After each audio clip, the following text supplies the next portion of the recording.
Big பாஸோட லைவ்ல முத்துக்குமரனோட ஏவியும் வந்தாச்சு, இன்னொரு பக்கம் விஷாலோட ஏவியும் வந்தாச்சு. பிக் பாஸ் அவங்க ரெண்டு பேருக்கு என்னென்ன தகவல் எல்லாம் சொன்னாரு அப்படின்றது எல்லாத்தையுமே டீட்டெயிலா பார்த்துடலாம். வணக்கம் மக்களே, நேஷனல் உச்சில இருந்து உங்கள் மணிவண்ணன். சேனலுக்கு புதுசா இருந்தீங்கன்னா சப்ஸ்கிரைப் பண்ணிருங்க. வீடியோவை பல பேர் பாக்குறீங்க, ஆனா லைக்கே போடாம பாக்குறீங்க. லைக் போட்டு வீடியோ பார்த்தா ரொம்ப ரொம்ப யூஸ்ஃபுல்லா இருக்கும். கண்டென்ட்டுக்குள்ள போயிடலாம். ஸோ செகண்ட் விஜய் விஷாலோட வீடியோ தான் போட்டாங்க. ஸோ நான் மூணாவதாக வந்த முத்துக்குமரனோட வீடியோ முடிச்சுட்டு விஷாலுக்கு வரேன். ஓகே, ஸோ ஃபஸ்ட்டு இது ஆக்டிவிட்டி ஏரியாவில் செம்மையாக எல்லாரோட ஃபோட்டோவை பேஸ் பண்ணி ஒரு செட்டப் இருக்குது. ஸோ அதை சுற்றி பார்க்கும்போது முத்துக்குமரனுக்கு ஒரே ஒரு வருத்தம் ஆயிடுச்சு. என்னன்னா ஃப்ரீ டாஸ்கில் எல்லாரோட ஃபேமிலியோட ஃபோட்டோவும் இருக்குது, முத்துக்குமரனோட ஃபேமிலியோட ஃபோட்டோ மட்டும் இல்லையா. பிக் பாஸ் எல்லாருக்கும் ஒன்று யாருக்காவது ஒருத்தருக்கு விட்டுருந்தா பரவாயில்ல, எல்லாருக்கும் வச்சுட்டு ஒருத்தருக்கு விட்டது ரொம்ப ரொம்ப தவறான செயல். அது இந்த வீட்லேயே ரொம்ப குரூஷியலான மூமெண்ட்னா அந்த மூமெண்ட் தான். பிக் பாஸ் எதுக்கு அதை கட் பண்ணணும், எதுக்கு ஏன் அப்படி பண்ணணும், என்ன இதை கூட இந்த ஃபோட்டோ வைக்கிறதுல குறைஞ்சா போயிடுவீங்க. அதுக்கப்புறம் முத்துக்குமரன் சொல்றாரு, ஓகே 100 டேஸ் எப்படி 100 டேஸ் இந்த வீட்டில் என் வாழ்க்கையிலே பெரும் பகுதி இந்த இடத்துல தான் நான் செலவு பண்ணியிருக்கேன். பிக் பாஸ் 100 நாள்லாம் என் பெரும் பகுதி இங்கே அந்த செலவு பண்ணியிருக்கேன். அந்த உணர்வுகளை இங்கே என்னால் எப்படி சொல்றது, அந்த மாதிரி ஒரு ஃபீலிங் இருக்கு. ஸோ இந்த இடத்த விட்டுட்டு போயிட்டு திரும்ப வர முடியாதுன்ற வருத்தம் தான் எனக்குள்ள அதிகமாக இருக்கு. அந்த மாதிரி ஃபீல் பண்ணிருக்கேன். உங்க கூட வாழ்ந்திருக்கேன், இத்தனை நாளாக உங்க கூட வாழ்ந்திருக்கேன். இது அனுபவங்கள் கிடையாது பாஸ், இது வேற மாதிரி அப்படின்ற மாதிரி முத்துக்குமரன் இன்ட்ரோ கொடுத்ததுக்கு அப்புறம் முத்துக்குமரனோட ஏவி வருது. அதுல குறிப்பா மக்கு புள்ள அப்படின்றதுல இருந்து இதாடா மக்கு புள்ள அப்படின்ற மாதிரி இந்த ஏவி பார்த்தோன்னே எல்லாரும் கேட்க தோன்ற மாதிரி ஒரு புள்ளையா மாறிடுவார் அப்படின்றதான் பாக்குறேன். ஸோ குறிப்பா அதுல வந்து நிறைய பர்ஃபார்மன்ஸ் முத்துக்குமரனோட அந்த ஃபன்னி சைடு கொஞ்சம் கொஞ்சம் காமிச்சிருந்தாங்க, நிறைய காமிக்கல, பட் கொஞ்சம் கொஞ்சம் காமிச்சிருந்தாங்க. அதுல குறிப்பா வந்து வீக்கெண்ட் எபிசோட்ல இருந்து ஆரம்பிச்சு அப்படியே டிராவல் ஆகும். அதுல குறிப்பா அந்த குழம்பு மோடுக்கு முத்து போற கவுண்டர், சௌந்தர்யாவோட குழம்பு கவுண்டர் போறது, இதெல்லாம் நடந்துச்சு. அதுக்கப்புறம் எனக்கு தெரிஞ்சு பிக் பாஸ் வரலாற்றிலேயே இந்த மாதிரி ஒரு ஏவில இந்த மாதிரி ஒரு செக்மெண்ட் வந்திருக்கான்னு தெரியல. அது முத்துக்குமரனுக்கு மட்டும்தான் நடந்திருக்கு. நாமினேஷன்ல முத்துக்குமரன் நாமினேட் பண்ணுவாங்களே, அந்த நாமினேஷன் செக்மெண்ட்டே முத்துக்குமரன் எல்லாரும் ரீசன் சொல்லி நாமினேஷன் போடுறதே ஒரு செக்மெண்டா வச்சிருக்காங்க. ஏன்னா நடக்குது இது அப்படின்ற மாதிரி இது வரைக்கும் நான் பார்த்ததே இல்லை. நானும் வந்து ஒரு எக்ஸாக்டா சொல்லணும்னா ஒரு 5, 6, 7 சீசன்லாம் பார்த்துருக்கேன். இந்த மாதிரி நாமினேட் பண்றதுலாம் ஏவில வந்த செக்மெண்ட் நான் ஃபர்ஸ்ட் டைம் பார்க்குறேன். வேற யாராவது பார்த்துருந்தீங்க சொல்லுங்க, அது ஷாக்கிங்கா இருந்துச்சு எனக்கு. அதை தவிர்த்து முத்துக்குமரன் வந்து பிளான் பண்றது, ஸ்ட்ராட்டஜி போடுறது, எக்ஸிகியூஷன் பண்றது, இது எல்லாமே அந்த செக்மெண்ட்ல வந்துச்சு. அதுக்கப்புறம் முத்துக்கு வாயை வச்சுதான் வரான்ற மாதிரி முத்து பேசுற செக்மெண்ட் நிறையவே இருந்துச்சு. அதுக்கு பின்னாடி போடுற மியூசிக்கும் சரி, பிஜிஎம்மும் சரி வேற மாதிரி இருந்துச்சு. அதுல குறிப்பா சூப்பர் ஸ்டாருடா அண்டர் வந்தா சூடுடா அப்படின்ற சாங் எல்லாம் என்னோட ஃபேவரட் சாங்க. தலைவர் ரஜினிகாந்தோட சாங்கா கரெக்டா மேட்ச் ஆயிருக்கல பிக் பாஸோட சூப்பர் ஸ்டார் முத்துக்குமரன் அப்படின்ற மாதிரி மேட்ச் பண்ற அளவுக்கு சாங் இருந்ததுன்னா பாத்துக்கங்களேன் அப்படின்ற மாதிரி தான் இருந்துச்சு. அதுக்கப்புறம் பாத்தீங்கன்னா முத்துக்குமரன் அந்த ஃபைட் சீன்ஸ் எல்லாம் கொஞ்சம் கம்மியா தான் இருந்துச்சு. மற்றபடி ஃப்ரெண்ட்ஷிப்பு, தனிமையாக ஃபீல் பண்ணுறது, அந்த எமோஷனல் பாண்டிங்லாம் இருக்குல்ல, அது எல்லாமே காமிச்சிருந்தாங்க. சாச்சனாது, தீபக், இது எல்லாமே பயங்கரமாக காமிச்சு வேற மாதிரி இருந்தது. அதுலேயும் குறிப்பாக வந்து ஜாக்லின் தான் இன்ட்ரோ கொடுப்பாங்க. முத்து வந்து பல நேரங்கள் அடிச்சிட்டு இருப்பாங்க, திரும்பி அவன் அடிக்க ஆரம்பிப்பான் அப்படின்ற மாதிரி காமிச்சிட்டு முத்துக்குமரனோட டாஸ்க் ஆக்டிவிட்டீஸ்லாம் பீஸ்ட் மோடு மாதிரி இறக்கி செஞ்சு செமையாக இருந்துச்சு. ஃபைனலாக அவங்க ஃபேமிலி என்ட்ரி இதெல்லாம் சேர்த்து அந்த கத்து வரல வெளியே வந்து அந்த வீக்கெண்ட் எபிசோடு முடிஞ்சவொடனே கத்து வரல, அந்த சீனோட இந்த சீனை முடிச்சிருக்காங்க. சோ எக்ஸாக்ட்லி அவ்வளவுதான். இது முத்துக்குமரனோட வீடியோ செக்மெண்ட். அடுத்து என்னெல்லாம் பேசினாரு அப்படின்ற செக்மெண்ட் இருக்கு இல்லையா. சோ சின்ன வயசுல இருந்து நான் நடிகன் ஆகணும்ன்ற பெரிய ஆசை இருந்தது பிக் பாஸ். அந்த ஆசையை படம் பிடிச்சி உணர்வுகளா காட்டணும் அப்படின்றத நினைச்சீங்கன்னா ரொம்ப கஷ்டம். ஏன்னா ரியலிஸ்டிக்கா இருக்கணும்ல அந்த உணர்வுகளை காட்டுறது. இந்த மாதிரி பிக் பாஸ் வீட்டுல மட்டும் தான் என்னோட உண்மையான உணர்வுகளை படம் பிடிச்சி காட்ட முடியும். இதை விட வாழ்க்கையில என்ன பெருசா கிடைக்க போகுது பிக் பாஸ் அப்படின்ற மாதிரி சொல்லியிருக்காரு. நிறைய மக்களோட அன்பை வச்சிருக்கேன், கனவு மாதிரி நிறைய அன்பு எனக்கு கிடைச்சிருக்கிறது கனவு மாதிரி இருக்கு. ஸோ எனக்கு நன்றியை தவிர வேற எதுவுமே சொல்றதுக்கு இல்லை பிக் பாஸ்.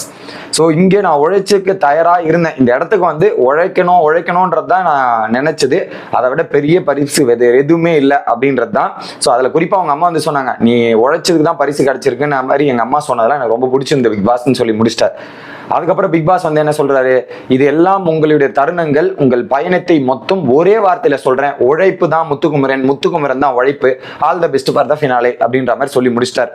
என்னது உழைப்பு, முத்துக்குமரன் தான் உழைப்பு, ஒரே வார்த்தையில முடிச்சிட்டார்.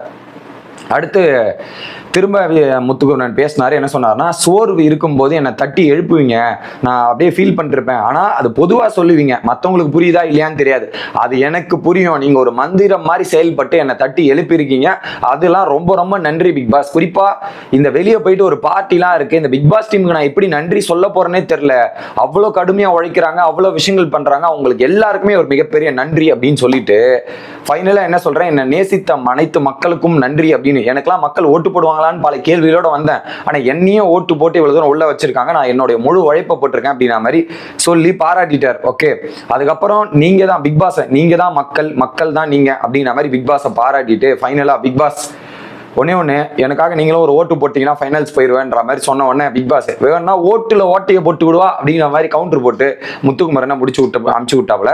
நல்லா இருந்துச்சுங்க, ஏவி எனக்கு பிடிச்சிருந்தது முத்துக்குமரனோட ஏவி. ஆனால் என்ன, முத்துக்குமரனோட ஏவியில் நிறைய எல்லா இந்த வீட்டில் இருக்கிறவங்க அனைத்து மெம்பர்ஸோட பார்ட்டிசிபேஷனும் இருந்துச்சு அப்படின்றதான்.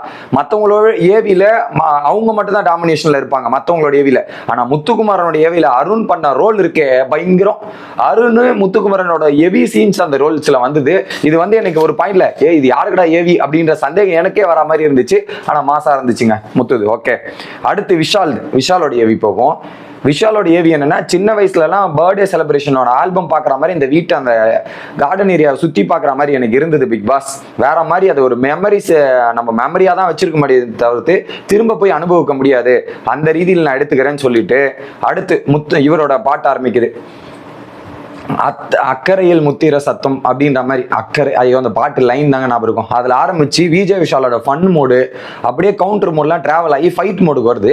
ஃபைட் மோடு அவர் கொஞ்சம் கம்மியாக தான் இருந்தது, பட் இருந்தாலுமே காமிச்சிட்டு ஃபைட்டு, டாஸ்க்கு, பிராங்க்ன்ற மாதிரி எல்லாரு கூடயுமே வருது. அதில் குறிப்பாக விஜய் விஷாலோட ஃபைட்டு வந்து யாரு கூட, பவித்ரா கூட பிராங்க் ஃபைட்டு, சௌந்தர்யா கூட, அருண் கூட, ஜெஃப்ரி கிட்டன்ற மாதிரி அவருக்கு யார் யார்கிட்டலாம் சண்டை போட்ட ஹைலைட்ஸ் எல்லாத்தையுமே ஹைலைட் பண்ணிட்டாங்க. அதுக்கப்புறம் டான்ஸ் செக்மெண்ட்டை காமிச்சிட்டு ஃப்ரெண்ட்லி மூமெண்ட்ஸு தர்ஷிகா மற்றும் விஷாலோட காம்போ, அன்ஷிதா மற்றும் அந்த விஷாலோட காம்போன்ற மாதிரி காமிச்சு எமோஷனல் சைடு ஃபேமிலியோட ஃபீலிங்ஸை வச்சு விஷால் முடிச்சிருந்தாங்க. அதில் தர்ஷிகாவும் அன்ஷிதாவும் சேர்ந்து பார்த்துருக்கணும் அந்த ஏவி, இப்போ மாசா இருந்திருக்கும். ஓகே, அடுத்து இவரோட ஸ்பீச். இந்த வீட்டில் இவ்வளோ தூரம் ஹாப்பியாக வந்திருக்கிறேன் பிக் பாஸ், அதுவே பெருமையா இருக்கு. இந்த வீடியோல குறைகள் இருக்கு, நிறைகள் இருக்கு, சந்தோஷம் இருக்கு, சோகம் இருக்கு, அப்பா, நண்பர்கள் எல்லாம் மாதிரி கம்ப்ளீட் எமோஷன்ஸை உள்ளடக்கி இருக்கேன் பிக் பாஸ், வேற மாதிரி அப்படின்ற மாதிரி சொல்லிட்டு எனக்கு நிறைய இப்போ இந்த வீடியோ சொல்லி கொடுத்துருக்கு. எனக்கு உள்ள இருக்கிற நிறைய விஷயங்கள் எனக்கு இந்த வீடியோ சொல்லி கொடுத்துருக்கு. ஸ்லோவா ஒருவேளை நான் வெளியே போயிட்டு ஸ்லோ டவுன் ஆனா இந்த வீடியோ பார்த்தா போதும், நான் ஈஸியாக அதுல இருந்து கம்பேக் பண்ணி நிறைய லேர்ன் பண்ணிப்பேன் அப்படின்ற மாதிரி நான் பார்க்குறேன் அப்படின்ற மாதிரி. அதுவும் குறிப்பாக சைக்கிள் ஓட்டும் போது ஒரு ஃபர்ஸ்ட் டைம் விழும்போது தான் அடிப்படும், அந்த மாதிரி இந்த ப்ராசஸ் அடிப்பட்டு நான் இவ்வளவு தூரம் வந்திருக்கேன். ஸோ அந்த ஃபர்ஸ்ட் டைம் விழுந்த அடி எவ்வளவு ஒரு மாற்றத்தை ஏற்படுத்துமோ அந்த மாதிரி ஒரு வாழ்க்கையில எனக்கு ஒரு பெரிய மாற்றத்தை ஏற்படுத்தும் அப்படின்ற மாதிரி சொல்லி I love you big boss சொன்னாரு. விஜய் விஷாலோட மைக்கை தாண்டி என்னை கூப்பிடல, படிக்கிறதுலாம் கூப்பிடலன்ற மாதிரி கொஞ்சம் வருத்தப்பட்டு ஃபீல் பண்ணி பேசினது. நீ என்னோட அப்பா அம்மா மாதிரி நீங்க ட்ரீட் பண்ணீங்க பிக் பாஸ், நீங்க என்ன நினைக்கிறீங்களான்னு தெரியல, ஆனா உங்க மனசுல நான் இருக்கேன்ற மாதிரி விஜய் விஷால் பேசினார். ஓகே, அப்புறம் பிக் பாஸ் என்ன சொல்றாரு, ஒரு பானை சோற்றுக்கு ஒரு சோதும் பரம் அப்படின்ற மாதிரி நிறைய பயணம், அனுபவம், இது எல்லாமே உங்களுக்கு நிறைய விஷயம் புரிஞ்சிருக்கும் அப்படின்றத நீங்க கத்துக்கிட்டு இருப்பீங்கன்னு சொல்லி முடிச்சுட்டு, ஸோ என்னால் முடிஞ்ச இவர் பேசுவார், என்னால் முடிஞ்ச ஹார்ட் ஒர்க் நான் போட்டுட்டே இருப்பேன் பிக் பாஸ்.